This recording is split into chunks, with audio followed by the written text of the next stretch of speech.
Operation സിന്ദൂറിൽ പ്രധാനമന്ത്രി വൈകിട്ട് 7 മണിക്ക് ലോക്സഭയിൽ സംസാരിക്കും. ആഭ്യന്തരമന്ത്രി അമിത് ഷാ 12:40 രാജ്യസഭയിലും സംസാരിക്കും. പ്രതിരോധ മന്ത്രി രാജ്നാഥ് സിംഗ്, നിർമ്മല സീതാരാമൻ എന്നിവരും രാജ്യസഭയിൽ സംസാരിക്കും. വിനീത വിജി ഡൽഹിയിൽ നിന്ന് വിവരങ്ങൾ നൽകാനുണ്ട്. വിനീത, ഈ ഓപ്പറേഷൻ സിന്ദൂറുമായി ബന്ധപ്പെട്ട ചർച്ചകളിൽ പ്രധാനമന്ത്രിയുടെ പരാമർശങ്ങൾ രാജ്യം കാതോർത്തിരിക്കുകയാണ്. അദ്ദേഹം എന്താണ് പറയാൻ പോകുന്നതെന്ന്. ലോക്സഭയിൽ അദ്ദേഹം 7 മണിക്കാണല്ലോ ഈ വിഷയത്തിൽ സംസാരിക്കുക. ആഭ്യന്തരമന്ത്രി എപ്പോഴാണ് രാജ്യസഭയിൽ സംസാരിക്കുക? എന്താണ് ഈ വിഷയവുമായി ബന്ധപ്പെട്ട് ഇപ്പോൾ പാർലമെന്റിൽ നടക്കുന്ന ചർച്ചയുടെ മറ്റ് വിശദാംശങ്ങൾ?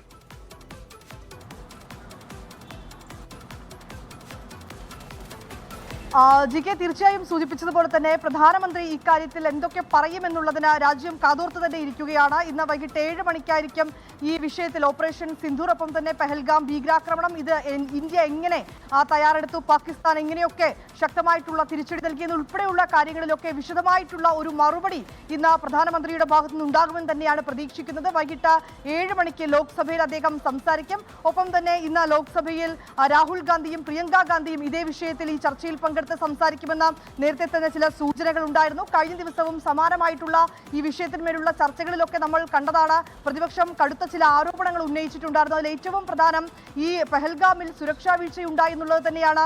ഇന്നലെയും സമാനമായിട്ടുള്ള പ്രതിപക്ഷ എംപിമാർ ഉന്നയിച്ച ഏറ്റവും പ്രധാനപ്പെട്ട ഒരു വിഷയം. ഒപ്പം തന്നെ ഈ ഓപ്പറേഷൻ സിന്ദൂർ നിർത്താൻ ഈ ഡൊണാൾഡ് ട്രംപ് ഈ വിഷയത്തിൽ അമേരിക്ക ഇതിൽ ഇടപെടൽ നടത്തിയിട്ടുണ്ട് എന്ന ചില ആരോപണങ്ങളും പ്രതിപക്ഷം ഉന്നയിച്ചിട്ടുണ്ടായിരുന്നു. പക്ഷേ അങ്ങനെ ഒരു സംസാരമോ അല്ലെങ്കിൽ ഇതുമായി ബന്ധപ്പെട്ടുകൊണ്ടുള്ള ഒരു ചർച്ചയും നടന്നിട്ടില്ല എന്നാണ് ഇന്നലെ വിദേശകാര്യമന്ത്രി എസ് ജയശങ്കർ സഭയിൽ വ്യക്തമാക്കിയിട്ടുണ്ടായിരുന്നത്. പക്ഷേ ഇത് ആഭ്യന്തര വകുപ്പിന്റെ കീഴിൽ വരുന്ന കാര്യമാണെന്നും അതുകൊണ്ട് തന്നെ ഇക്കാര്യത്തിൽ കനത്ത സുരക്ഷാ വീഴ്ച ഉണ്ടായിട്ടുണ്ട് എന്നും ഇതിന്റെ ഉത്തരവാദിത്തം ആഭ്യന്തരമന്ത്രിക്കായിരിക്കുമെന്നും ഒക്കെയാണ് ഇന്നലെ പ്രതിപക്ഷം വാദങ്ങൾ ഉന്നയിച്ചിട്ടുണ്ടായിരുന്നത്. ഈ പശ്ചാത്തലത്തിൽ കൂടിയാണ് ഇന്ന് അമിത് ഷാ സംസാരിക്കുന്നത്. ആഭ്യന്തരമന്ത്രി അമിത് ഷാ ഇന്ന് 12:40 രാജ്യസഭയിൽ സംസാരിക്കുമെന്നാണ് നമുക്കിപ്പോൾ ലഭിച്ചിരിക്കുന്ന വിവരം. അങ്ങനെയെങ്കിൽ ഈ പ്രതിപക്ഷ എംപിമാർ ഉന്നയിച്ചിരിക്കുന്ന ഈ ആരോപണങ്ങൾക്കൊക്കെ അദ്ദേഹം ഇന്ന് മറുപടി കൂടി നൽകുമെന്ന് തന്നെ നമുക്ക് പ്രതീക്ഷിക്കാം.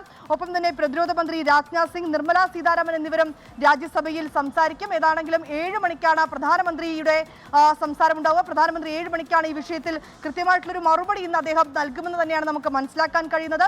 ഏറെ നാളായി പ്രതിപക്ഷത്തിന്റെ അടക്കം വലിയൊരു ആവശ്യമായിരുന്നു ഈ വിഷയം ചർച്ച ചെയ്യണമെന്നും ഇതിൽ കൃത്യമായിട്ടുള്ള സർവകക്ഷി യോഗം വിളിക്കണമെന്നും ഒക്കെ പ്രതിപക്ഷം ആവശ്യപ്പെട്ടിട്ടുണ്ടായിരുന്നു. പ്രതിപക്ഷ ആവശ്യമനുസരിച്ച് കൊണ്ടുള്ള സർവകക്ഷി യോഗത്തിൽ പക്ഷേ അന്ന് പ്രധാനമന്ത്രി പങ്കെടുത്തിട്ടുണ്ടായിരുന്നില്ല. ഇതിനെ തുടർന്നും ശക്തമായിട്ടുള്ള ചില വിയോജിപ്പുകളും ചില ആരോപണങ്ങളും ഒക്കെ പ്രതിപക്ഷം ഉന്നയിച്ചിട്ടുമുണ്ടായിരുന്നു. ഇതാ ഇപ്പോൾ പ്രധാനമന്ത്രിയും പ്രതിപക്ഷവും സഭയിൽ നേർക്കുനേർ എത്തുന്ന ഒരു ഘട്ടം തന്നെയാണുള്ളത്. രാഹുൽ ഗാന്ധി ഈ പ്രധാനമന്ത്രിയുമായി ബന്ധപ്പെട്ടുകൊണ്ടുള്ള ചില ആരോപണങ്ങൾ ഉന്നയിച്ചിട്ടുണ്ടായിരുന്നു. ഇന്നും അത്തരത്തിലേക്കുള്ള നീക്കങ്ങൾ പ്രതിപക്ഷത്തിന്റെ